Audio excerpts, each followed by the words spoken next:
Bismillahirrahmanirrahim. Assalamualaikum warahmatullahi wabarakatuh. Alhamdulillahirabbil alamin. Assalawatu wassalamu ala rasulina karim Muhammadin sallallahu alaihi wasallam wa ala alihi wa ashabihi ajma'in wa man tabi'ahum bi ihsanin ila yaumiddin. Amma ba'du. Faqala Allah Ta'ala fi kitabihil karim ba'da an a'udzu billahi minasyaitonir rajim. Ya ayyuhalladzina amanu ittaqullaha haqqa tuqatih wa la tamutunna illa wa antum muslimun. Wa qala nabiyyunal karim sallallahu alaihi wasallam man kharaja li talabil ilmi fa huwa fi sabilillahi hatta yarji. Umahatillah, insyaallah dimuliakan oleh Allah Ta'ala, Majelis Taklim Al-Barakah semoga senantiasa berlimpah berkah dari Allah Ta'ala. Masih teringat ketika pengajian awal-awal saya ngisi pengajian barokah ini di rumah di sana ya. Jadi naik beberapa tangga, kemudian waktu turun sandalnya pada keliru, jadi unik-unik itu ya. Dan alhamdulillah dengan izin Allah ya kita bertempat di rumahnya Allah yang lebih mudah, dan insyaallah tidak ada tangga-tangga kecuali tangga kenaikan derajat untuk kita semuanya. Jamaah, di flyer masih tertulis kitab Al-Wabilus Shayyib ya. Dan kita sudah selesai dari kitab yang pertama, dan hari ini sebagaimana kemarin sudah kita sampaikan, materinya kita ganti judul, namanya Al-Khutat li Mustaqbalika. Ya, kemarin saya mencoba cari bukunya yang cetakan baru, nggak ada, adanya cetakan lama. Jadi Al-Khutat li Mustaqbalika intinya adalah perjalanan masa depanmu. Ya, perjalanan masa depanmu. Jadi kitab ini membahas tentang kehidupan setelah kematian, dimulai dari mati itu sendiri. Sehingga nanti kita akan membahas urut tentang kematian, kemudian alam kubur, kemudian terus sampai ya jannah, ya, sampai jannah. Tujuannya apa? Tujuannya tentu supaya kita mempersiapkan bekal-bekal untuk menuju akhirat, yang kadang-kadang kita ini perlu diselentik, perlu dijewer, perlu diogreh-ogreh, kadang-kadang lupa. Nek wis kadung delok HP nyekrul sampai waktunya habis, rumongso wis gak duwe gawean gitu. Padahal nggak ada kata nganggur untuk umat Islam tuh nggak ada. Yang ada adalah amal soleh. Ya, walaupun amal solehnya itu di rumah, itu kalau diniati amal soleh, tapi kalau diniati beban ya abot kabeh gitu. Jadi kalau jenengan ringkes barang-barang, rapi-rapi rumah, itu kalau jenengan tujuannya untuk amal soleh, menyenangkan suami, lihat rumahnya rapi, membuat suasana nyaman, itu ibadah. Tapi ini jenengan beban, ora rampung-rampung, wis kesel, anyel, grundel, gak ikhlas. Jadi coba gitu loh jamaah, itu bisa menjadi amal soleh ya. Tidur kita bisa jadi amal soleh ya, apalagi aktivitas kita. Maka Nabi berdoa, Allahumma barik li ummati fi bukuriha, ya Allah berikanlah berkah kepada umatku yang beraktivitas pagi hari. Pagi hari itu kayak tandang gawe, ora klontrak-klentruk, ya kelipak-kelipuk, kelogat-kloget, glundang-glundung, ndang ngobah ngono ndang. Tapi nek mau klentak-klentuk males, Nek basa Ngawi ini rakolu tajin. Apa enggak kolu tajin itu? Lemes tajinnya rakolu. Tajin tahu enggak? Yang nek dulu apa ngetem apa itu loh. Ngeliwet ya, ngeliwet itu. Ada itu nanti ada tajinnya itu. Itu bagi wong-wong sing ra duwe susu wedhus ya tajin kuwi. Oh kandungannya bagus. Pakai uyah sidik enak banget. Gula Jawa. Saiki angel golek tajin. Ning Magicom iki gene tajine ya. Ada. Oh. Akhirnya dilebihi. Oh gitu ya. Kalau nggak diambil blotong nanti ya. Naam. Jamaah berbahagia, kita lanjutkan. Jadi di pertemuan yang lalu kita udah mukadimah. Di hari ini kita masuk ke perjalanan kematian itu sendiri. Ingat dalam Al-Baqarah ayat Ali Imran ayat 185 sudah dikatakan bahwa kullu nafsin dha'iqatul maut. Semuanya yang berjiwa, yang bernyawa pasti akan mengalami kematian.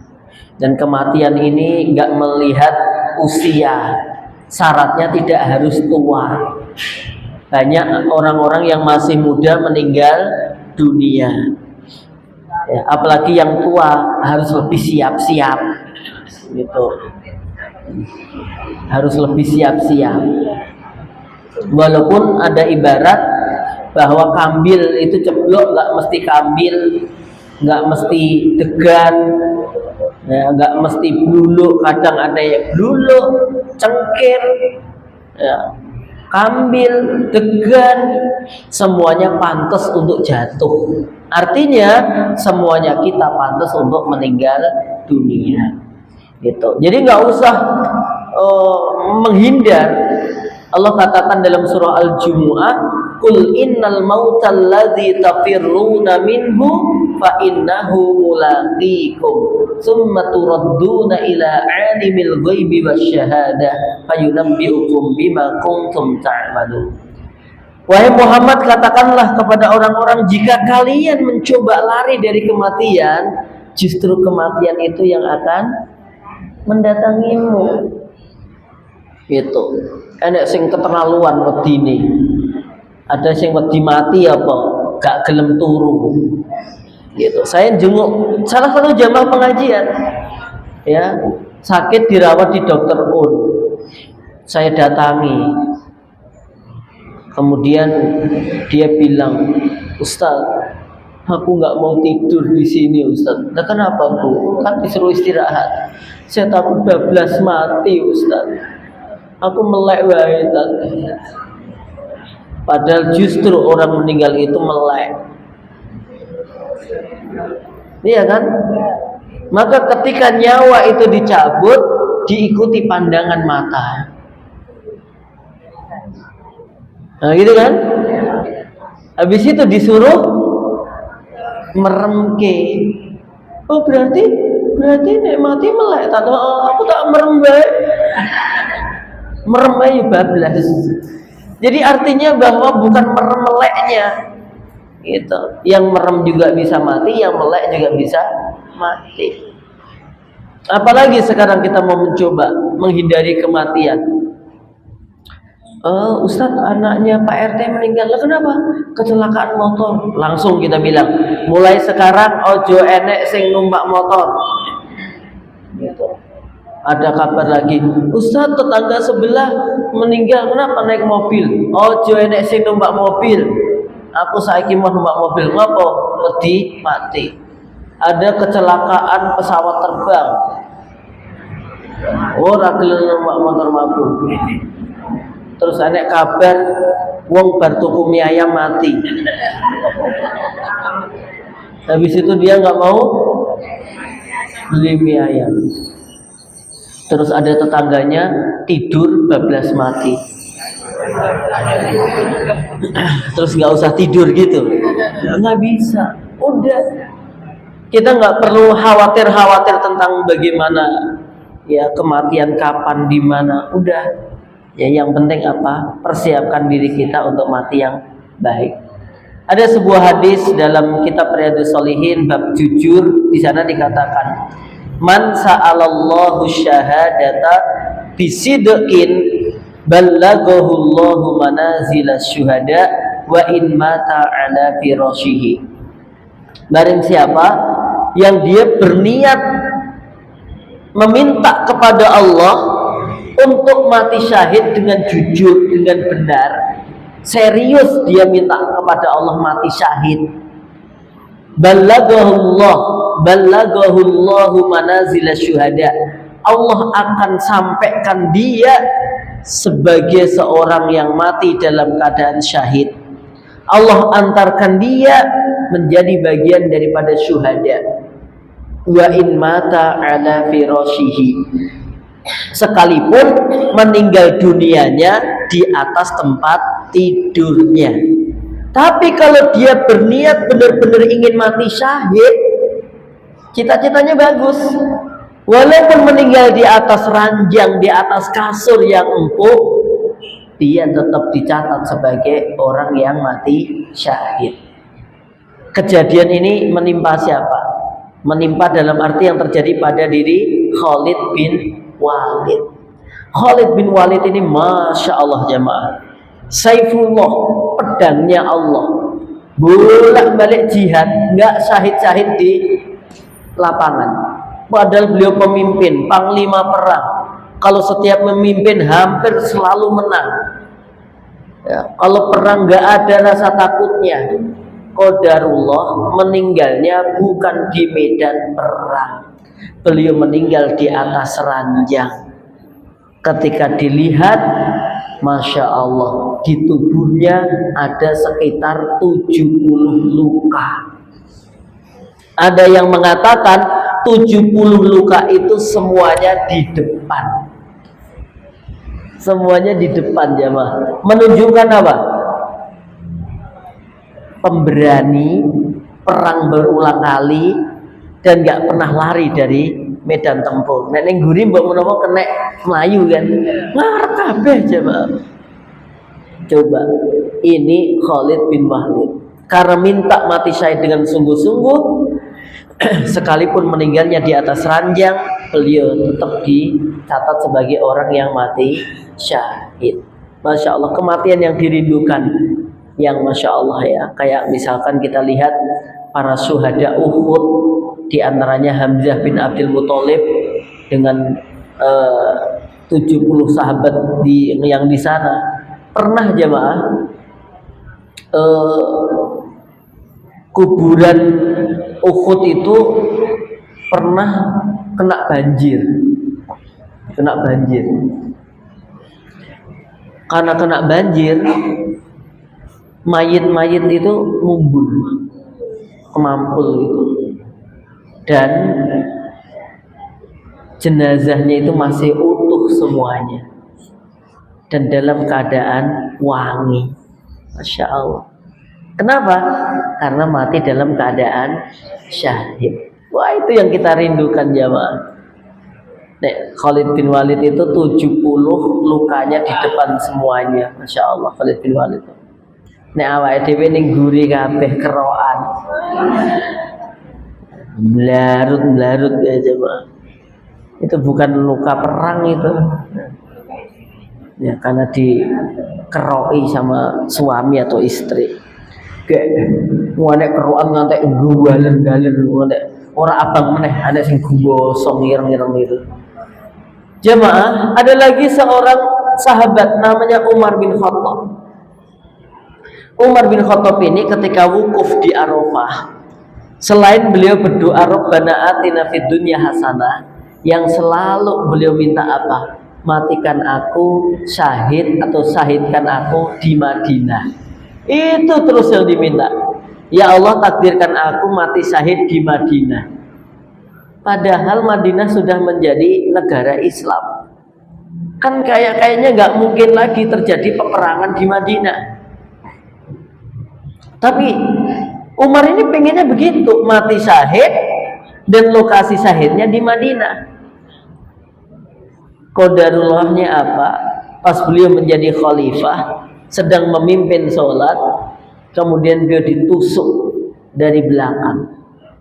Ya, kemudian beliau pingsan, dan ketika beliau sadar, dia tanya, yang nusuk saya tadi muslim atau kafir?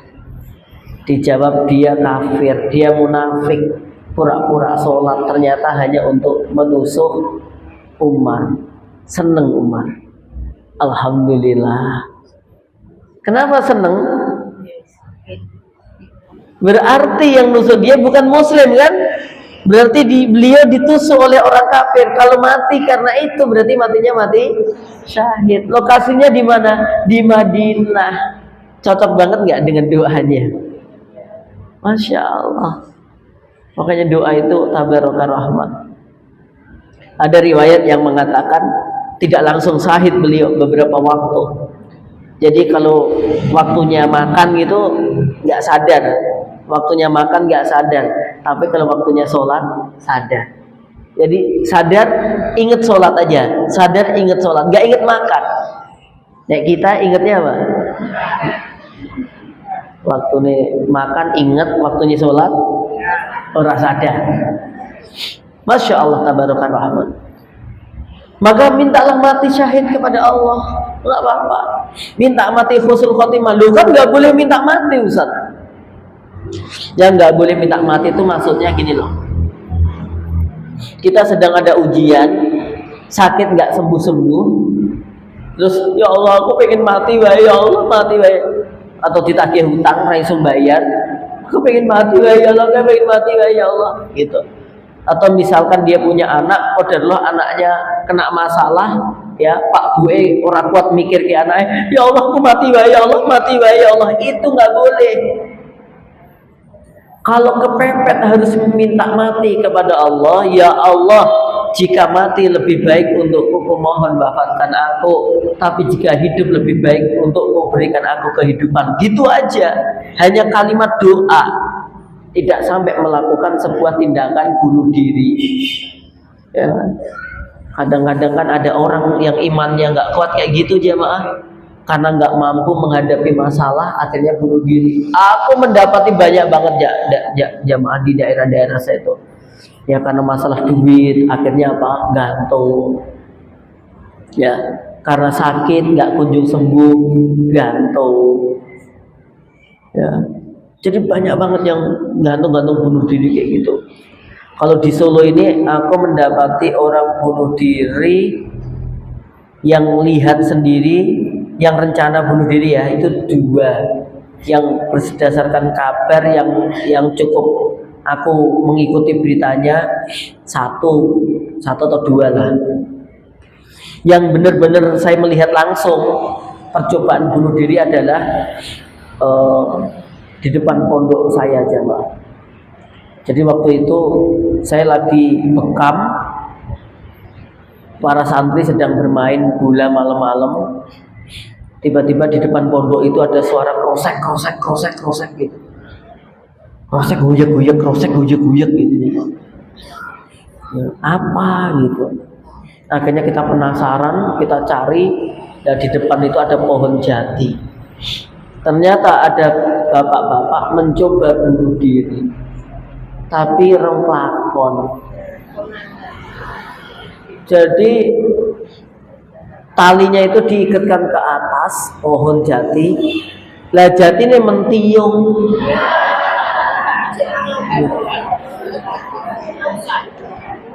Jadi nggak langsung mati. Gitu. Jadi kresek gitu. Gitu. Gitu kan, terus kami datang terus sama santri, terus kami bantuin, bukan bantuin sesuai keinginan dia, ya, kami bantuin melepas gitu, ya. Alhamdulillah sampai sekarang dia akhirnya baik, jadi taat.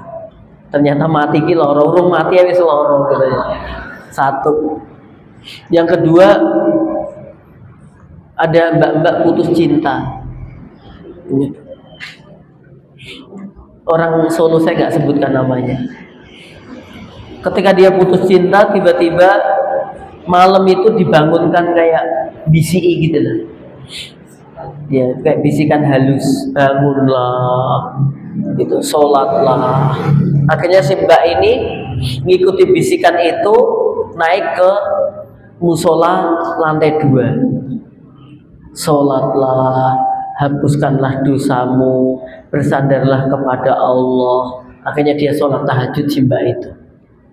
Dia tahajud, berdoa, habis itu muncul bisikan lagi, Mbak, dirimu sudah suci, sudah tidak ada dosa sama sekali. Daripada hidupmu merasakan malu yang begitu dalam, kamu mumpung sudah suci Mbak, loncatlah.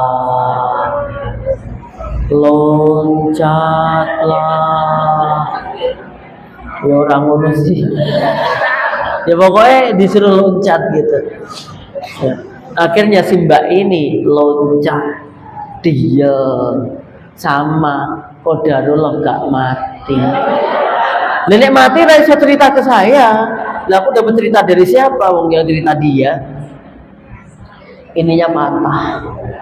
Gitu. Gitu. Terus kemudian yang ketiga yang di Bengawan Solo, yang mbak-mbak juga putus cinta. Motornya ditaruh di atas jembatan, dia loncat.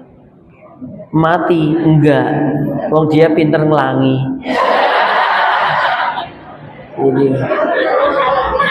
Jadi dia keliru mencari. Wong pinter renang kok bunuh diri ning gawan. Akhirnya ditemukan bapak-bapak di wilayah Keragan sana. Jadi dia tetap renang gitu. Itu yes. Akhirnya tetap capek tapi alhamdulillah bisa selamat.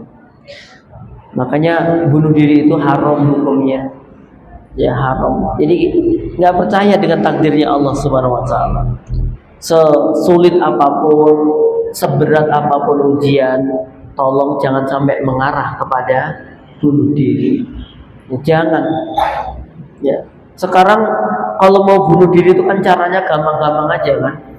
Ngombe baygon apa gitu orang cepat mati. Jangan pernah melakukan itu jamaah. Karena nyawa ini mahal. Allah memberikan kehidupan kita itu bukti sayangnya Allah kepada kita. Kalau ada masalah ya dicari penyelesaiannya. Emang bunuh diri itu terus masalah selesai? Misalkan ada utang 100 juta dan nggak ditagih, bunuh diri. Terus bareng ngono, rapat. Satu, keluarganya yang di dunia juga menanggung malu. Ya, yang kedua dia nanti sendiri masih banyak urusan yang harus diselesaikan di akhirat. Jangan dikira kalau udah bunuh diri selesai urusannya. Enggak selesai jemaah. Untuk itu, yang perlu dipersiapkan justru bagaimana agar kita bisa meninggal dalam keadaan baik. Kita akan sebutkan di sini jamaah tentang sakratul maut dulu. Di dalam surah Al-An'am ayat 93, di situ tidak diambil semuanya, hanya dipotong agak ke tengah dikit. Qala ta'ala idh zalimuna fi ghumaratil maut wal malaikatu basitu aydihim akhriju anfusakumul al-yawma tujzauna 'adzabal hun. Al-An'am ayat 93, tapi nggak dari awal ya, diambil tengah-tengahnya. Idzal zalimuna, ketika orang-orang zalim, fi ghamaratil mauti, mereka dalam kesakitan menerima sakaratul maut. 93 ya. Bener kan? Ya. Wal malaikatu, dan para malaikat, atau sedangkan para malaikat basitu aidihim, mereka membentangkan tangan-tangan mereka seraya berkata akhriju anfusakum, keluarkanlah nyawa-nyawa kalian. Al-yauma, pada hari ini, tujzauna, kalian akan dibalas adzabal huni, dengan adab yang menghinakan. Al-An'am ayat 93. Ini untuk siapa? Mereka orang-orang yang zalim. Maka perintahnya ngeri. Ya, perintahnya ngeri. Akhriju anfusakum, keluarkan nyawa-nyawa kalian. Jadi dipaksa gitu jamaah. Tapi bagi mereka orang-orang yang baik nanti beda jamaah. Nanti disebutkan dalam surah Al-Fajr yang akhir-akhir itu. Ya ayyatuhan nafsul mutmainnah, irji'i ila rabbiki radiyatan mardiyah, fadkhuli fi ibadi wadkhuli jannati. Ini untuk orang-orang yang jiwanya tenang, orang-orang yang ahli ibadah. Jadi beda dengan matinya dengan mereka orang-orang yang kafir, orang-orang yang dolim, dipaksa. Kalau guru saya dulu mengibaratkan kayak mau makan pisang jemaah. Jadi pisang itu nek wis mateng nggak ya jemaah, ya. Kalau yang dia itu orang muslim yang baik, ibarat meninggalnya itu dikupas dulu terus diambil isinya. Tapi nek wonge jahat, wonge dolim, wonge kafir, orang dadak dikupas, dipletet, trat gitu. Sama-sama untuk mengeluarkan isinya, maksudnya mengeluarkan apa? Daging daripada pisang itu. Nek dia muslim baik, mukmin baik, dikupas, diambil baik-baik. Gitu. Tapi nek jahat, dolim, ya, orang dibuka langsung kerak gitu. Metu ora? Metu. Tapi pating celotot. Itulah kurang lebihnya jemaah. Maka di sini ternyata pentingnya bagi kita ya mengharapkan kematian yang baik kepada Allah Ta'ala, minta husnul khotimah. Nek jenengan masih hidup ini didoakan husnul khotimah, ojo nesu. Tambah kudune alhamdulillah. Ustaz mau berangkat umroh toh? Iya. Ustaz doakan aku ya supaya segera dipanggil.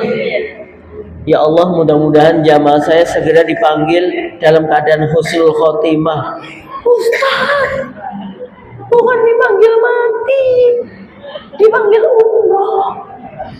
Iya Bu, ya dipanggil umroh, iya kita doakan. Tapi aku mendoakan dulu kapanpun jenengan nanti meninggal dunia dalam keadaan husnul khotimah. Orang ojo setan, ojo se. Ya, doakan aku umroh se. Loh, kan dipanggil toh Bu, dipanggil Allah dalam keadaan husnul khotimah lah ya apik toh Bu. Jamaah. Adapun orang kalau sudah meninggal ya ibaratnya piye ya tinggal mendoakan nggak apa-apa sih, semoga dia husnul khotimah. Ya, tapi yang lebih penting ketika masih hidup. Karena nek wis kadung meninggal kan kita nggak tahu apakah meninggalnya husnul khotimah atau suul khotimah, kita nggak tahu gitu. Ya walaupun harapannya tentu yang meninggal itu husnul khotimah, tapi yang lebih penting lagi ketika dia masih hidup. Gitu. Ketika kita masih hidup minta husnul khotimah. Allahumma inna nas'aluka husnal khotimah. Ya Allah, aku minta kepada Engkau husnul khotimah. Husn itu artinya baik, khotimah itu penutup akhir. Jadi pengen akhir yang baik. Gitu. Ya, sakratul maut semua pasti akan mengalaminya. Mukmin juga mengalaminya. Nabi SAW juga mengalaminya.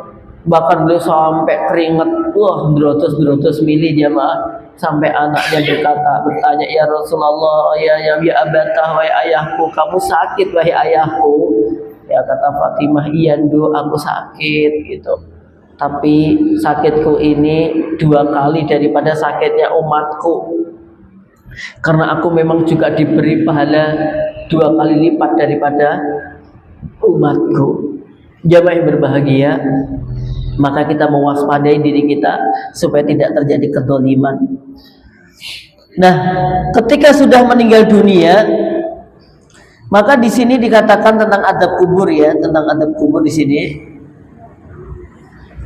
Yu'adzabu fil qabri al-kafiru wal munafiqu wal mu'minu wa amma na'imul qabri fahuwal mu'min fahuwalil mu'mini faqat. Diadab di dalam kubur, yang diadab di dalam kubur itu satu, orang-orang kafir, dua, orang-orang munafik, dan tiga, orang-orang yang mukmin. Jadi artinya bahwa orang mukmin pun masih berpotensi juga diadab oleh Allah di dalam kuburnya. Jadi tidak semua orang mukmin berdasarkan kitab ini bebas dari adab kubur. Karena mukmin yang kayak apa dulu, gitu loh. Jadi di sini dijelaskan nanti ada namanya adab kubur, dan yang diadab itu satu, orang kafir, dua, orang munafik, tiga, orang mukmin. Mukmin yang fasik maksudnya. Mukmin yang melakukan kejelekan-kejelekan kan ada. Ya, dia tuh yo Islam, yo beriman, tapi kok dolim sama teman-temannya, kok dolim sama pimpinannya, kok dolim sama rakyatnya, kok dolim sama tetangganya. Ada jemaah yang seperti itu. Ya. Amma na'imul qabri, adapun kenikmatan kubur itu lil mu'minina faqat, hanya untuk orang yang beriman saja. Ya, jadi kalau adab kuburnya orang kafir bisa diadab, jelas ya orang kafir ya, orang munafik jelas, dan orang yang beriman juga ada yang disiksa atau mendapatkan adab kubur. Adapun kenikmatan kubur atau nikmat kubur hanya diberikan oleh Allah kepada orang beriman saja. Orang munafik nggak ada nikmat kuburnya, orang kafir nggak ada nikmat kuburnya. Nikmat kubur hanya orang yang untuk orang yang beriman. Tapi kalau adab kubur, yang kafir ya diadab, yang munafik ya diadab. Mukmin kalau dia banyak melakukan kezaliman juga merasakan adab kubur. Kemudian jemaah berbahagia, yu'adzabul mu'minu fi qabrihi, diadabnya seorang mukmin di dalam kuburnya disebabkan oleh diantaranya ala jahlihi billah, kebodohannya dia terhadap Allah. Jadi tidak paham betul bagaimana yang seharusnya dilakukan oleh seorang hamba kepada Allah. Ya mungkin dia sudah beriman ya karena mukmin, tapi mungkin ada hak-haknya Allah yang belum dipenuhi. Yang kedua, wa idhaati amrihi, orang-orang yang suka menyia-nyiakan perintahnya Allah. Ya, menyia-nyiakan perintahnya Allah. Harusnya puasa nggak mau puasa. Bahkan sekarang ini unik, sing poso disuruh menghormati sing gak poso. Walik-walik dunia ini mah. Ya. Nek dulu kan ya kudune sing ora poso itu menghormati sing poso gitu. Sekarang dibalik. Loh sing poso kudu menghormati sing ora poso. Jadi masih banyak juga orang beriman itu, saudara-saudara kita itu yang sudah waktunya puasa Ramadan dia nggak puasa, tapi melu bodoh, melu buko, melu poso ora. Banyak banget juga saudara-saudara kita ini yang belum sholat itu ya, Idul Fitri, Idul Adha, banyak yang belum sholat ya Pak. Wartika bi ma'asihi, ya, yang menyebabkan apa tadi di adab kubur di antaranya lagi adalah karena melakukan kemaksiatan, larangan-larangan Allah. Dilarang curang, dia curang, ya. Dilarang bohong, dia bohong. Dilarang memalsukan sesuatu, dia memalsukan sesuatu. Dilarang mengambil barangnya orang lain tanpa hak, dia mengambil barang orang lain tanpa hak. Dilarang mengurangi timbangan, dia mengurangi timbangan. Dan banyak sekali yang dilakukan, ya. Dan Muslim saudara kita, gitu. Maka kita doakan Allahumma hdihim, semoga Allah memberikan petunjuk kepada mereka. Banyak sekali jemaah, banyak sekali. Lah kalau ada yang maksiat di dekat-dekat apa itu ditanya Muslim apa enggak, ya Muslim jemaah.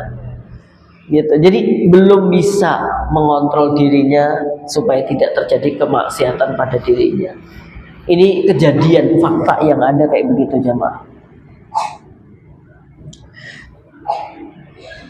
Wal qabru, adapun kubur itu imma raudhatun min riyadil jannah, terkadang bisa menjadi salah satu taman dari taman-taman surga, au khufratan, atau lubang min hufari niron, atau lubang dari lubang-lubang neraka. Jadi di kuburan itu jemaah, di alam kubur itu bagi yang mendapatkan nikmat itu sebagai taman dari taman-taman surga. Jadi nanti dia akan mendapatkan kenikmatan yang lebih dalam lagi.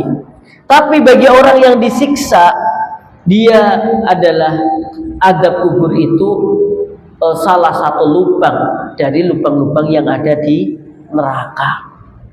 Jadi ngeri banget. Wa qad dzakara Nabi sallallahu alaihi wasallam ba'dal ma'asi. Kemudian Nabi Muhammad sallallahu alaihi wasallam telah menjelaskan, menyebutkan ba'dal ma'asi, sebagian dari kemaksiatan allati tu'adzabu biha, yang diadabnya al-mayyit fi qabrihi, di dalam kuburnya. Nah, ini akan disebutkan beberapa perkara yang cukup rinci yang menjadi sebab-sebab kenapa orang itu diadab oleh Allah Subhanahu wa taala di dalam kuburnya. Ada yang ibu-ibu rumahnya dekat kuburan? Pas. Takut nggak, Bu? Enggak.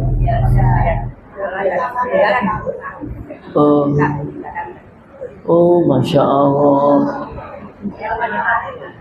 Ibu-ibu lewat kuburan mak perindang-perinding kan orang? Aku kok nggak lewat kuburan kok ada ambune kok wangi-wangi ngono. Oh, kembang kamboja. Iya. Banyak Bu mayitnya di situ. Oh, iya kuburan Ruki. Alhamdulillah ya, tetangganya nggak berisik ya, nggak suka gibah. Punya tetangga yang nggak seneng rasan-rasan, anteng-anteng, nggak kepo, nggak rewel. Masya Allah ya.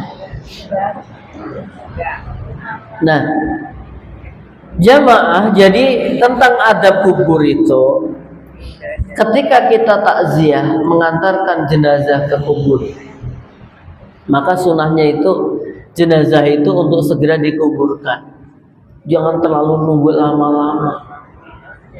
Iku ora dikuburke ngopo, anake jek ning Kalimantan. Lah kapan tekone patang dina Kaspi? Suwen, ya kalau masih memungkinkan nggak terlalu jauh monggo. Misalkan meninggalnya tadi malam mau dikuburkan jam 10, nunggu anak ini cek mungkin lah. Tapi dengan patang dino, 5 dino, ya, musake tonggone juga mayit terus itu. Jadi jemaah berbahagia bahwa mayit itu sunahnya segera untuk dimakamkan.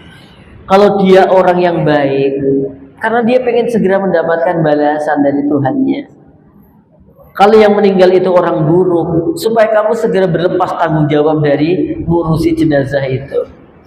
Itu loh. Jadi harus dipersegerakan. Tuh. Kalau di Ngawi itu masih alat-alatnya itu masih biasa jemaah. Ya, kayak tembang itu loh. Disalini penganggun putih yen wis budal ora iso mulih. Ditumpakne kereta Jawa roda papat rupa menungso. Oh ternyata itu gambaran mayit ternyata jamaah. Jujukane omah guwa tanpa bantal tanpa kloso. Oh ya. Ternyata omah guwa tanpa bantal tanpa kloso. Omahe rano lawangi turu dhewe rano kancane. Oh iya. Turu dhewe rano kancane ya gitu. Bener. Walaupun nanti kalau dia orang baik ada yang menemani yang baik. Ya. Pas mayit itu dikubur, ya, tiba-tiba nanti kok ada putih-putih datang. Wedi putih-putih mayit sampai mayit masa wedi. Ya kemudian wangi kayak gitu. Tanya, siapa kamu? Aku amal solehmu. Masya Allah. Datang. Pengajian teklak-tekluk ya amal soleh loh jemaah. Itu nanti datang di kuburan putih-putih gitu. Ya kok putihmu rapate anu toh lah di man teklak-tekluk kowe ya. Ora yo kayak menghayati. Oh iya toh. Enggak ada kayak gitu. Nah, kemudian jamaah yang berbahagia, yang jahat juga ada temannya. Ya, datang tapi penuh aroma yang enggak enak gitu. Ditanya kamu siapa? Ya saya amal jelek. Gitu. Makanya nanti proses ketika mayit itu diambil nyawanya seret, sementara dipisah dulu, nanti ketika sudah di makam ruh dikembalikan, didudukkan. Nah, tapi itu ditanya man rabbuka, man nabiyuka, ma kitabuka, kayak gitu. Ini jawabnya gak bisa pakai kerpean jemaah. Gak bisa nduk aku kok nek mati selempitnya tulisan ning kene ya nduk ya. Ya kenapa Mbah? Aku tak wocone nek ditekoki.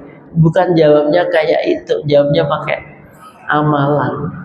Ya, jawabnya pakai amalan jemaah. Kalau yang bisa jawab dapat kebaikan. Yang nggak bisa jawab, malaikat ngambil kayak pukulan gede, namanya godo lah, nek dhisik ngene, godo rujak polo. Ya, habis itu dihantamkan, dia jerit. Ya. Semua yang di sekitarnya mendengar, ya kecuali apa? Jin dan manusia. Manuk-manuk kerungu, pitik-pitik kerungu ya Pak. Makanya kalau di dekat kuburan ada mayat disiksa jedies. Petak. Gitu. Tapi nggak mesti petok-petok itu kerungu mayat, nggak mesti sih. Mungkin nenek ulo, nenek elang, apa gitu. Tapi mereka dengar, burung-burung, ayam-ayam itu dengar kalau mayat disiksa. Emang manusia nggak dengar? Emang nggak dijadikan dengar sama Allah? Kalau denger ya mohon di rumah cedak kuburan. Tapi memang dibuat nggak denger manusia. Artinya bahwa siksa kubur itu ada. Makanya adabnya kalau kita nanti ketemu kuburan muslim atau yang di sana ada muslim, kita salam kan, assalamualaikum ya ahlal kubur gitu. Doakan gitu. Seneng banget mayit itu, makanya kalau dikirimi doa senengnya luar biasa jemaah. Ya. Makanya kalau ada keluarganya, bapak atau ibunya meninggal dunia atau anaknya atau tetangganya, jangan dilupain deh, kirim doa. Maksudnya ya Allah ampuni dia, ya Allah rahmati dia. Itu yang paling ditunggu-tunggu jemaah. Gitu. Itu ditunggu sedekahnya apa atas nama dia. Bahkan ada seorang bapak yang udah meninggal dunia itu kok di akhirat itu kok derajatnya semakin baik gitu ya. Ketika dia tanya malaikat, kenapa kok keadaanku di akhirat semakin baik gitu. Apa jawabannya? Disebabkan istighfar dari anak-anakmu yang ada di dunia, atau orang-orang yang beristighfar untukmu ketika dia ada di dunia. Luar biasa aja Pak. Itu yang ditunggoni. Makanya kalau kita ada yang meninggal tuh tolong dia jangan pelit-pelit doain apa sih? Cuman Allah maghfirlahu warhamhu wa'afi wa'fu gitu kan ya. Itu yang ditunggu. Ya, yang ditunggu itu. Bukan dibelah ke apa. Wong kadang-kadang yo nganyel kayak tenan aja Pak. Pas urip njaluk sate ra ditukoki. Terus mati belah ke sapi. Makanya nek ibu bapak ejek urip tasih gesang mau njaluk sate kere itu kok aja Pak. Sate kere itu apa sih?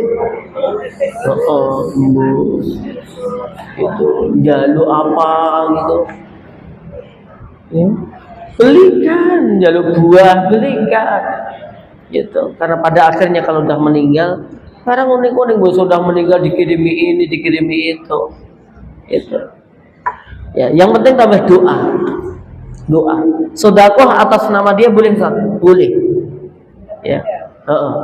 Boleh ya. Saya sedekah ya, misalkan infak 500.000 atau 200.000 untuk ayah saya yang udah meninggal kayak gitu, nggak apa-apa.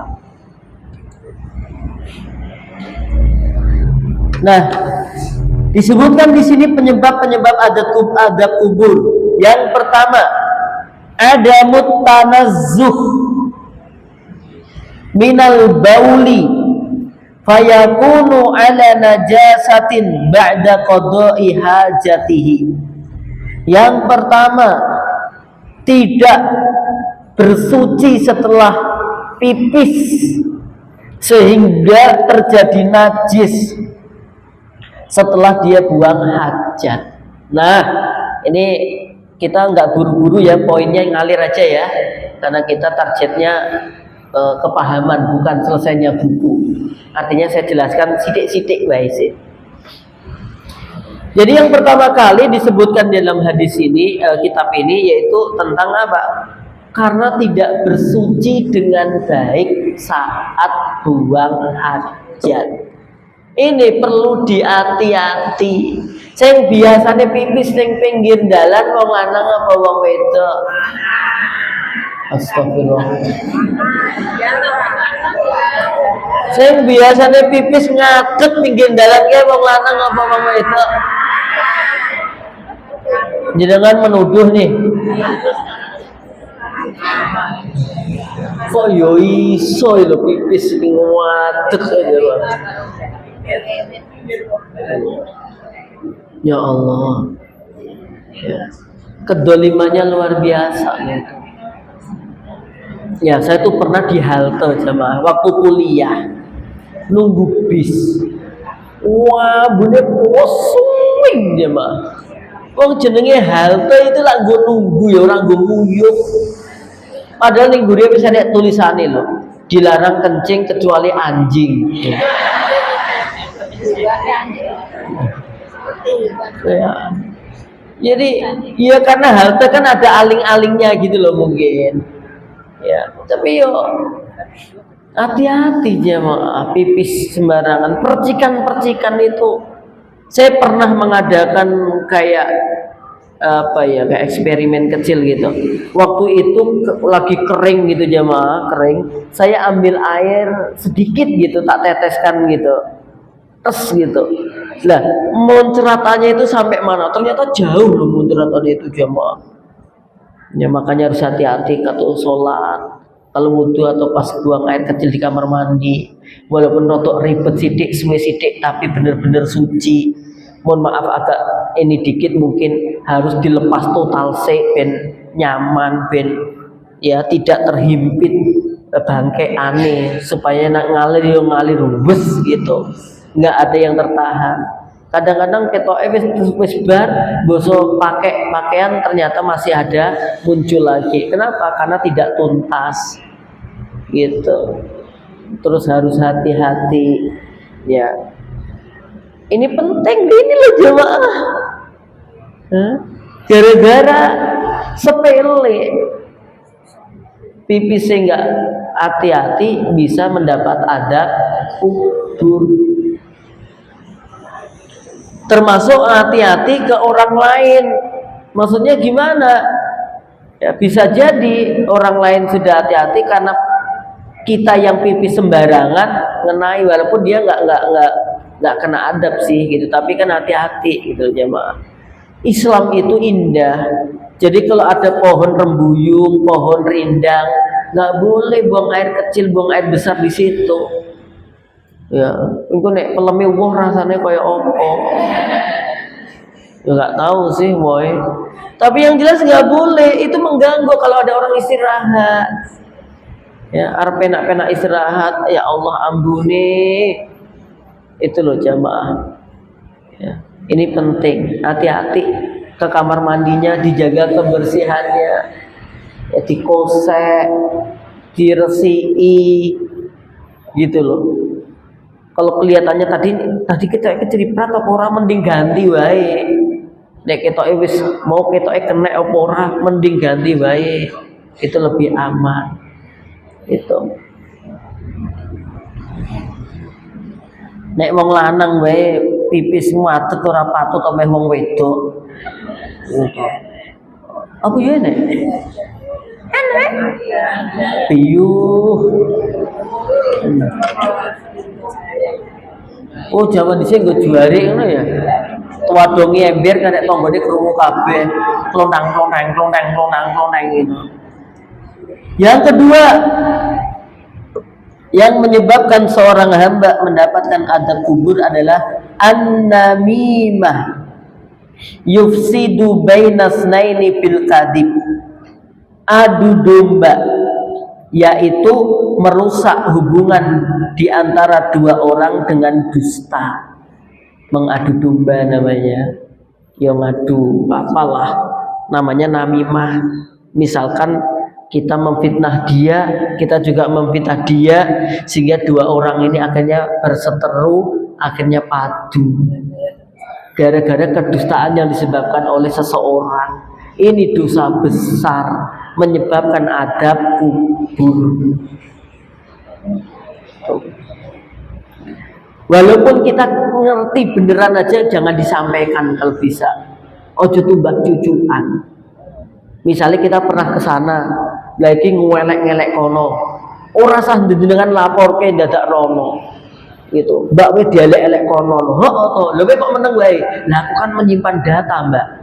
Aku lagi merekam, Mbak. Gitu. Baru ngono gua aja niki yang ngomong rene, Mbak.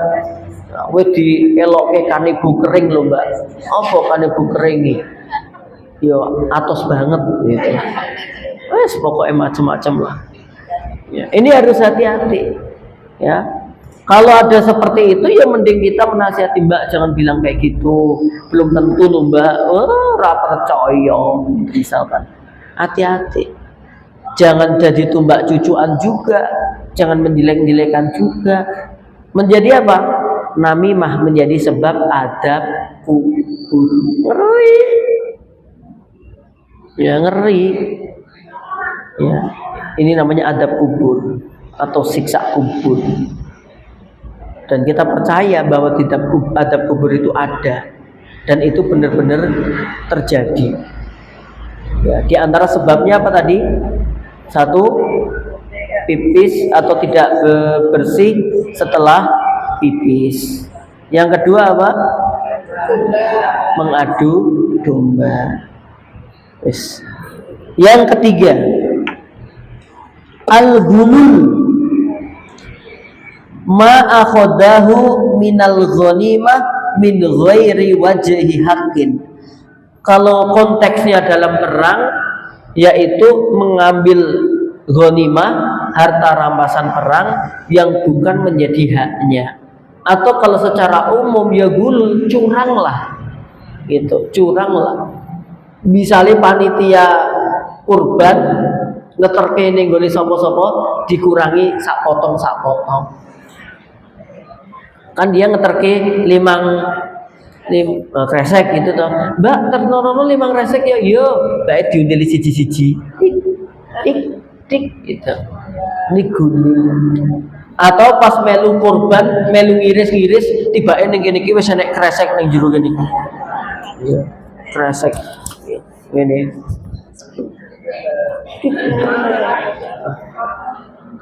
Oh, ini anak kresek kan ini. Ini bukan pengalaman jemaah. Ini mengantisipasi. Itu. Delik kan curang bisa baik. Itu maem tuku pecel gorengane wis dikek isor dhewe sik tumpuki sego. Loro tempe kayak sego, terus pecel, terus tempe ini loro meneh. Pecel mbak, tempe ini loro, padahal yang isor mau ada loro. Ya curang, gulul. Maka nggak boleh melakukan seperti itu. Khawatir dengan adanya adab kubur. Kene diadab kubur nek ning donya ngono. Nek misale kemang-kemang jek iso tulung dia pijeti. Ning akhirat pijeti piye? Pijeti malaikat sisan merak ngono apa tambah loro kabeh. Hati-hati pokoknya jemaah. Udah keberapa tadi? Yang keempat al-kadzib, yaitu berbuat dusta. Ya. Jadi iyyakum wal kadziba fa innal kadziba yahdi ilal fajur wa innal fajura yahdi ilan nar. Hindarilah oleh kamu berbuat dusta, karena dusta itu akan membawa kepada keburukan, dan keburukan akan mengantarkan pelakunya kepada neraka. Sebelum neraka tadi ada namanya adab kubur. Ini belum neraka loh jamaah, belum. Ini nanti masih dibangkitkan, masih di mahsyar, masih ini baru di barzahnya, baru di kuburnya jemaah. Belum neraka, belum, masih di situ. Ya. Na'udzubillah min dzalik jemaah. Jadi ngeri. Makanya dulu itu di mana ya ada kaset judulnya Malam Pertama di Alam Kubur. Aku ramedeni banget ya jemaah. Aku yang main wedi kok jemaah. Di sana dikisahkan ada anak muda, usianya kalau nggak salah 18 tahun. Akhirnya nggak tahu tiba-tiba meninggal dunia. Nah setelah meninggal dunia mau diadakan otopsi, ya toh, dibongkar. Kuburnya baru sekitar 4 jam. Anak remaja 18 tahun tadi tiba-tiba rambutnya sudah beruban, putih kabeh. Terus ininya dekok, apa kayak bekas dipalu gitu, jeda. Terus baru saja mengalir darahnya. Padahal baru dikuburkan berapa? 4 jam. Habis itu dia tanyakan kepada orang tuanya, mohon maaf, kenapa kok bapak, kok apa anaknya ibu kok seperti itu? Disebutkan di antaranya memang anaknya itu, mohon maaf, tidak menjaga sholat dengan baik. Baru 4 jam loh jemaah. Ya 4 jam itu dibongkar mau diotopsi itu sudah jelepot ya jemaah. Udah semedeni itu. Ya, itulah kengerian adab kubur itu. Ya. Jadi dalam kitab Tadhkirah itu disebutkan kalau hamba Allah sudah merasakan nikmat kubur itu jelas kesananya nanti gampang.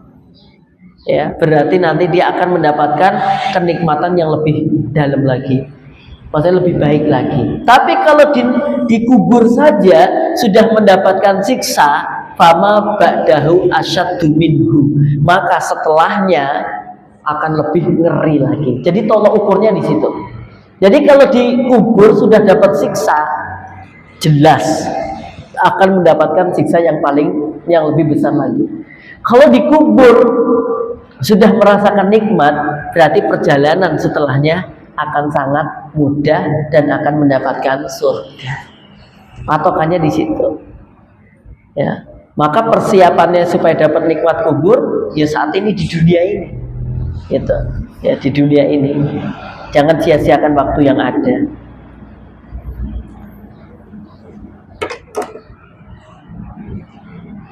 Yang kelima, hijrul Quran.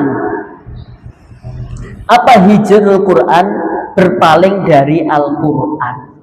Tidak mau mempelajari Al-Quran, tidak mau menghayati Al-Quran, tidak mau mengamalkan isi daripada Al-Quran. Mungkin 5 dulu untuk hari ini jamaah. Insya Allah nanti kita lanjutkan perkara-perkara yang dapat menyelamatkan dari adab kubur dan hamba-hamba Allah yang dikategorikan mati keadaan husnul khotimah itu siapa saja. Cuplikannya di sini diantaranya adalah alladzi yamutu yaumal jumu'ati, orang yang meninggal di hari Jumat. Tapi jangan meninggal dulu ya, itu kita serahkan kepada Allah Subhanahu wa taala meninggalnya kapan. Tapi memang saya pengen ya topik ini membuat kita bisa lebih baik lagi dari kehidupan kita, sehingga nanti persiapan kita ini udah lebih baik. Saya kemarin ngisi pengajian beberapa bulan yang lalu di salah satu ya jamaah di SKS itu ya, di Fajar Indah, yang bahas tentang persiapan kematian itu. Aku langsung ditawari itu. Tawari apa jamaah? Ustaz, kain kafannya ukuran apa gitu. Emang ada gitu di sampingnya itu kain kafan buh M, buh XL, buh apa. Pokoknya ini kain kafannya sudah siap Ustaz. Ya Allah gitu jamaah. Ada sekarang ya kain kafan yang sudah siap-siap gitu ya. Oh gitu ya. Memang ada ukuran M, X, SL gitu? Oh enggak lah ya, paling ukuran gede apa sedang gitulah ya. Masuk S, XL, ML gitu kayak. Masya Allah ya, saya bener-bener itu ditawar ini loh Ustaz, udah ada kalau mau ambil kain kafan. Ya Allah, gitu. Iya udah siap katanya. Ya, boleh juga sih kain kafan itu dari kain ihram bagi laki-laki itu boleh. Kain ihram itu, ya. Ya kalau kepepet renek kain ihram aja nggak kampli aja boleh kok jamaah. Lonteng-lonteng gitu, mayit itu. Boleh banget. Dulu almarhum Bapak Dr. Fatoni yang ngafani saya. Dia memang wasiatnya pakai kain ihramnya itu. Saya yang bungkus. Oke jamaah, semoga Allah mudahkan urusan kita dan Allah takdirkan kita sebagai hamba-hamba Allah yang husnul khatimah. Allah ampuni dosa-dosa kita. Allahumma inna nas'aluka ilman nafi'a wa rizqan thayyiba wa amalan mutaqabbala. Allahumma inna nas'aluka ridhoka wal jannah wa na'udzubika min sakhatika wan nar. Allahumma ij'alna minat tawwabin wa ij'alna minal mutatahhirin. Allahumma rzuqna bi husnil khatimah. Rabbana atina fid dunya hasanah wa fil akhirati hasanah wa qina adzabannar. Walhamdulillahirabbil alamin. Dari saya cukup. Assalamualaikum warahmatullahi wabarakatuh. Waalaikumsalam.